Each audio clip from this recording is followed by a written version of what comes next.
Excel PU college ಗುರುವಾಯಿನಕೆರೆ, ಕರ್ನಾಟಕದ number 1 PU college. Admissions open now. ದಿನೇ ದಿನೇ ತೀವ್ರಗೊಳ್ತಾ ಇರುವಂತಹ ಗಲ್ಫ್ ರಾಷ್ಟ್ರಗಳ ಯುದ್ಧ, ಇರಾನ್ ಹಾಗೂ ಇಸ್ರೇಲ್ ದೇಶಗಳ ನಡುವೆ ಭೀಕರ ದಾಳಿ ಆಗ್ಬಿಟ್ಟಿದೆ. ದಿನದಿಂದ ದಿನಕ್ಕೆ ದಾಳಿ ಹೆಚ್ಚಾಗ್ತಾ ಇದೆ. ವಾರ್ ಭೀಕರ ಸ್ವರೂಪವನ್ನ ಪಡೆದುಕೊಳ್ತಾ ಇದೆ, ಹೆಚ್ಚಾಗ್ತಾ ಇದೆ. ಗಲ್ಫ್ ರಾಷ್ಟ್ರಗಳ ಮಧ್ಯೆ ಯುದ್ಧ, ಇರಾನ್ ಹಾಗೂ ಇಸ್ರೇಲ್ ದೇಶಗಳ ನಡುವೆ ಭೀಕರ ದಾಳಿ ನಡೆದಿದೆ. ಇಸ್ರೇಲ್ ದಾಳಿ ಪ್ರತೀಕಾರವಾಗಿ ಖತಾರ್ ಮೇಲೆ ಇರಾನ್ ಕೂಡ ಈಗ ದಾಳಿಯನ್ನು ನಡೆಸಿದೆ. ಎರಡು ದೇಶಗಳ LNG ಪ್ಲಾಂಟ್ಗಳ ಮೇಲೆ ದಾಳಿ ಆಗಿದೆ. LNG ಪ್ಲಾಂಟ್ಗಳನ್ನೇ ಧ್ವಂಸ ಮಾಡಲಾಗಿದೆ. ಪ್ರತಿ ದಾಳಿಗೆ LNG ಪ್ಲಾಂಟ್ಗಳಿಗೆ ಈಗ ಡ್ಯಾಮೇಜ್ ಆಗಿದೆ. ಭಾರತ ಸೇರಿ ಹಲವು ದೇಶಗಳಿಗೆ LNG ಆಮದಿಗೆ ಇದು ಕುತ್ತನ್ನ ತರ್ತಾ ಇದೆ. ಭಾರತದ LNG ಗ್ಯಾಸ್ ಪೂರೈಕೆಗೆ ಭಾರಿ ಹೊಡೆತ ಬಿದ್ದಿದೆ. LPG ಬಳಿಕ LNGಗೂ ಕೂಡ ಹಾಹಾಕಾರ ಉದ್ಭವಿಸೋ ಅಂತ ಸಾಧ್ಯತೆ ಇದೆ, ದಟ್ಟವಾಗಿದೆ. ನೋಡಿ, ಇಸ್ರೇಲ್ ಅಮೆರಿಕ ಜಂಟಿಯಾಗಿ ಇರಾನ್ ಮೇಲೆ, ಇರಾನ್ ಇತ್ತ ಇಸ್ರೇಲ್ ಮೇಲೆ ಏನು ವಾರನ್ನ ಮಾಡ್ತಾ ಇದೆ.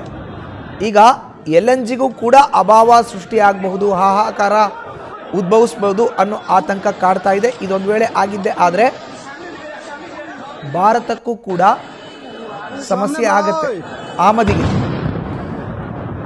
ದೊಡ್ಡ ಪ್ರಮಾಣದಲ್ಲಿ ಪ್ರತಿದಾಳಿಗಳು ನಡೀತಾನೆ ಇದೆ. ನೋಡ್ತಾ ಇದ್ದೀವಿ ದೃಶ್ಯಾವಳಿಗಳಲ್ಲಿ. ಯುದ್ಧ ಸತತವಾಗಿ 20 ದಿನಕ್ಕೂ ಹೆಚ್ಚಿನ ದಿನಗಳಿಂದ ನಡೀತಾನೆ ಇದೆ. ಮಾಹಿತಿಯನ್ನು ನೀಡ್ತಾರೆ ನಮ್ಮ ಪ್ರತಿನಿಧಿ ಚಂದ್ರಮೋಹನ್ ದೂರವಾಣಿ ಸಂಪರ್ಕಕ್ಕೆ ಸಿಕ್ಕಿದ್ದಾರೆ.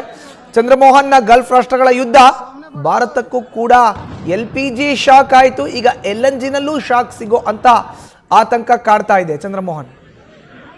ಹೌದು ಮಧುಸೂದನ್, ಮುಖ್ಯವಾಗಿ ಇಸ್ರೇಲ್ ಮತ್ತು ಅಮೆರಿಕ ಇರಾನ್ನ ಮೇಲೆ ದಾಳಿಯನ್ನು ನಡೆಸಿವೆ. ಇಸ್ರೇಲ್ ಇದ್ದಕ್ಕಿದ್ದಂತೆ ಇರಾನ್ನ ಲಿಕ್ವಿಡ್ ನ್ಯಾಚುರಲ್ ಗ್ಯಾಸ್ ಪ್ಲಾಂಟ್ ನ ಮೇಲೆ ದಾಳಿಯನ್ನು ನಡೆಸಿ, ಇದರಿಂದಾಗಿ ಲಿಕ್ವಿಡ್ ನ್ಯಾಚುರಲ್ ಗ್ಯಾಸ್ ಪ್ಲಾಂಟ್ ಸಂಪೂರ್ಣವಾಗಿ ಡ್ಯಾಮೇಜ್ ಆಗಿದೆ. ಇರಾನ್ಗೆ ಈಗ ಲಿಕ್ವಿಡ್ ನ್ಯಾಚುರಲ್ ಗ್ಯಾಸ್ ಅನ್ನ ಉತ್ಪಾದನೆ ಮಾಡ್ಲಿಕ್ಕೆ ಆಗದಂತ ಸ್ಥಿತಿ ನಿರ್ಮಾಣ ಆಗಿದೆ. ತಮ್ಮ ಗ್ಯಾಸ್ ಪ್ಲಾಂಟ್ ಮೇಲೆ ದಾಳಿ ನಡೆದ ಬಳಿಕ ಇರಾನ್ ದೇಶ ಕೂಡ ಕತಾರ್ ದೇಶದ LNG ಪ್ಲಾಂಟ್ ನ ಮೇಲೆ ದಾಳಿಯನ್ನ ನಡೆಸಿದೆ.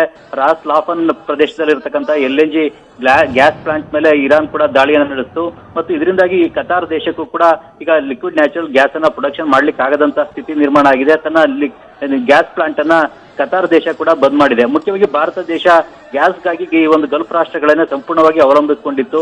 ಗಲ್ಫ್ ರಾಷ್ಟ್ರಗಳಿಂದಲೇ 60% ಗ್ಯಾಸ್ ಅನ್ನ ಭಾರತ ಆಮದು ಮಾಡ್ಕೊಳ್ತಾ ಇತ್ತು.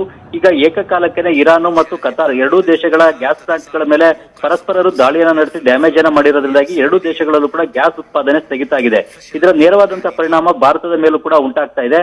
ಭಾರತ ಈಗ LNG ಗ್ಯಾಸ್ ಅನ್ನ ಈ ಕತಾರು ಮತ್ತು ಇರಾನ್ ದೇಶಗಳಿಂದ ಆಮದು ಮಾಡಿಕೊಳ್ಳಿಕ್ಕೆ ಆಗದಂತ ಪರಿಸ್ಥಿತಿ ನಿರ್ಮಾಣ ಆಗ್ತಾ ಇದೆ. ಭಾರತ ತನ್ನ LNG ಗ್ಯಾಸ್ ನ ಪೈಕಿ 47% ಕತಾರ್ ದೇಶದಿಂದಲೇ ಆಮದನ ಮಾಡ್ಕೊಳ್ತಾ ಇತ್ತು. ಕತಾರ್ ದೇಶದ ಗ್ಯಾಸ್ ಪ್ಲಾಂಟ್ ನ ಮೇಲೆ 2 ಬಾರಿ ಇರಾನ್ ದೇಶ ದಾಳಿಯನ್ನು ನಡೆಸಿದೆ. ಮಾರ್ಚ್ ಮೊದಲ ವಾರ 1 ಬಾರಿ ಗ್ಯಾಸ್ ಪ್ಲಾಂಟ್ ನ ಮೇಲೆ ದಾಳಿಯನ್ನು ನಡೆಸಿತ್ತು. ಅದಾದ ಬಳಿಕ ಈಗ ನಿನ್ನೆ ಮತ್ತೊಮ್ಮೆ ಕತಾರ್ ದೇಶದ ಗ್ಯಾಸ್ ಪ್ಲಾಂಟ್ ನ ಮೇಲೆನೆ ಇರಾನ್ ದೇಶ ದಾಳಿಯನ್ನ ನಡೆಸಿದೆ. ಹೀಗಾಗಿ ಕತಾರ್ ದೇಶ ಕೂಡ ಈಗ ತನ್ನ ಗ್ಯಾಸ್ ಪ್ಲಾಂಟ್ ನಲ್ಲಿ ಗ್ಯಾಸ್ ಉತ್ಪಾದನೆಯನ್ನು ಸಂಪೂರ್ಣವಾಗಿ ಸ್ಥಗಿತಗೊಳಿಸಿದೆ.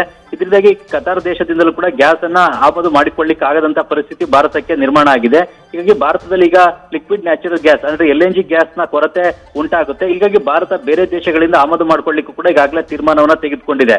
America, Algeria, Norway, Canada, Russia ದೇಶಗಳಿಂದ ಆಮದು ಮಾಡ್ಕೊಳ್ಳಿಕ್ಕೆ ತೀರ್ಮಾನ ತೆಗೆದುಕೊಂಡಿದೆ. ಆದ್ರೆ ಈ ದೇಶಗಳಿಂದ ಗ್ಯಾಸ್ ಭಾರತಕ್ಕೆ ಬರ್ಲಿಕ್ಕೆ ಹೆಚ್ಚಿನ ಕಾಲಾವಕಾಶ, ಹೆಚ್ಚಿನ ದಿನಗಳು ಬೇಕಾಗುತ್ತೆ. ಅಮೆರಿಕದಿಂದ ಗ್ಯಾಸ್ ಅನ್ನು ಆಮದು ಮಾಡ್ಕೊಳ್ಬೇಕು ಅಂದ್ರೆ ಕನಿಷ್ಠ 30 ರಿಂದ 50 ದಿನಗಳವರೆಗೆ ಕಾಲಾವಕಾಶ ಬೇಕು.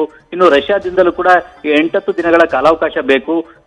ಪರ್ಷಿಯನ್ ಗಲ್ಫ್ ನಲ್ಲಿಂದ ಆಮದು ಮಾಡ್ಕೊಳ್ಳೋದಾಗಿದ್ರೆ ಕೇವಲ 4-5 ದಿನಗಳಲ್ಲಿ ಆಮದನ ಮಾಡ್ಕೊಳ್ಳಿಕ್ಕೆ ಅವಕಾಶ ಇತ್ತು. ಈ ಪರ್ಷಿಯನ್ ಗಲ್ಫ್ ನ ಮೂಲಕ ಭಾರತ ಅರಬ್ಬಿ ಸಮುದ್ರದ ಮೂಲಕ ನೇರವಾಗಿ ಗ್ಯಾಸ್ ಅನ್ನ ಆಮದು ಮಾಡ್ಕೊಳ್ತಾ ಇತ್ತು.